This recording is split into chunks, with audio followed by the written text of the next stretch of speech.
In May 2025, India fought a silent battle 500 kilometers above the Earth in the cold emptiness of space. There were no explosions, no smoke, and no sound. But this was a war, nevertheless. It was a war for information, a war for survival, and for India, it was a moment of truth.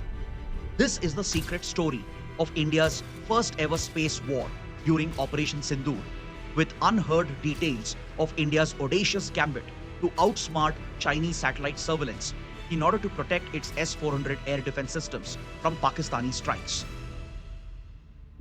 On April 22, 2025, Pakistan-sponsored terrorists carried out the brutal Pahalgam terror attack. India retaliated with Operation Sindoor on 7th May by launching precision airstrikes aimed at terror camps. What followed was a 4-day conflict between India and Pakistan that also saw an intense engagement in the arena of space intelligence and space warfare.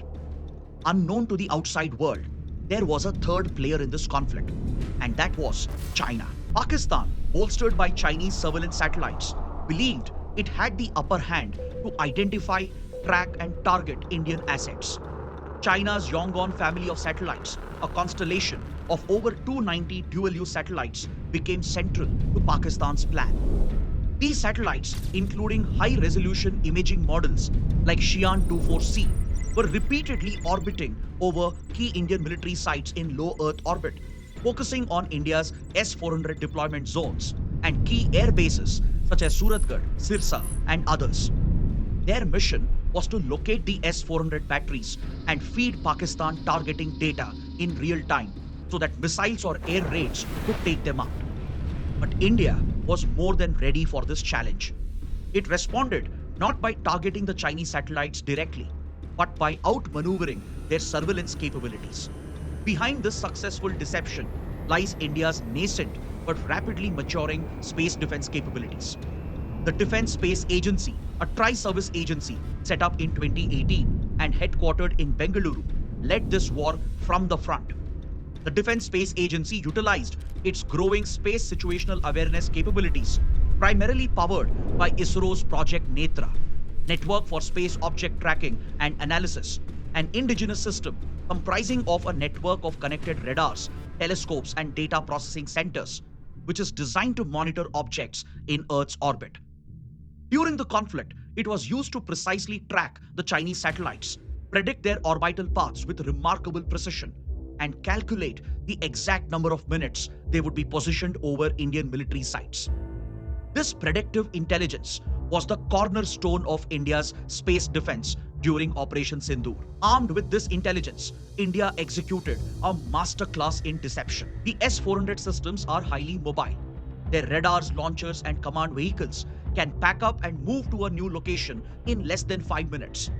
So every time a Chinese satellite was about to pass overhead, Indian commanders received an encrypted alert from the Defence Space Agency. The real S-400 batteries were quickly moved to different locations.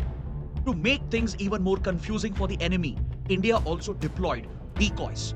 And this included inflatable fake launchers and radar signature emitters that looked just like the real thing from space. To a satellite's camera, the decoys were indistinguishable from an actual S-400 battery. At the same time, India's premier technical intelligence agency, the National Technical Research Organization, or the NTRO, engaged in signals intelligence. By monitoring the downlink transmissions from the Chinese satellites, Indian agencies could confirm when a satellite was actively capturing images or data over a specific area. In some instances, targeted electronic warfare measures were used to jam or disrupt these signals, further delaying the transmission of intelligence and buying more time for the ground units to reposition the S-400 batteries. The result was a masterclass in deception. By the time Pakistan received coordinates for a strike, those coordinates were already obsolete. Confident in their intelligence, Pakistan launched 2 land attack missiles aimed at what they believed were Indian S-400 sites. These Chinese supersonic missiles were supposed to neutralize India's air defense umbrella. But when the missiles hit, they struck nothing but empty ground. The real S-400 systems had already moved out of harm's way. The only thing left behind were the decoys and electronic emitters, which fooled the incoming weapons until the very last second. In one of the most dramatic moments of the conflict, Pakistan's much-hyped strike achieved nothing. Meanwhile, India's S-400 systems remained fully operational and went on to protect our skies against further threats. In the days that followed, Pakistan released images claiming that it had destroyed Indian air defense assets. But these claims quickly collapsed because high-resolution images from international sources and later Prime Minister Modi's visit to Adampur Air Force Station confirmed that the S-400 systems were completely unharmed. India, on the other hand, struck back with precision. Using its own intelligence network, it launched BrahMos missile strikes on key Pakistani air bases like Nurkan, Sargodha, Jacobabad, Bulari and others, damaging their runways and aircraft shelters. The message was clear. India had not only survived the first Pakistani strikes, but had turned the table on its adversary. Now, this is not just speculation. Air Chief Marshal Amar Singh, the Chief of Air Staff, has publicly acknowledged India's space-based tactical victory during Operation Sindoor. He confirmed that India successfully neutralized Chinese satellite surveillance and protected its S-400 systems during the conflict. This is one of the first times that an Indian military leader has openly admitted to using space warfare tactics in an actual conflict, thus making it a landmark moment in India's military history.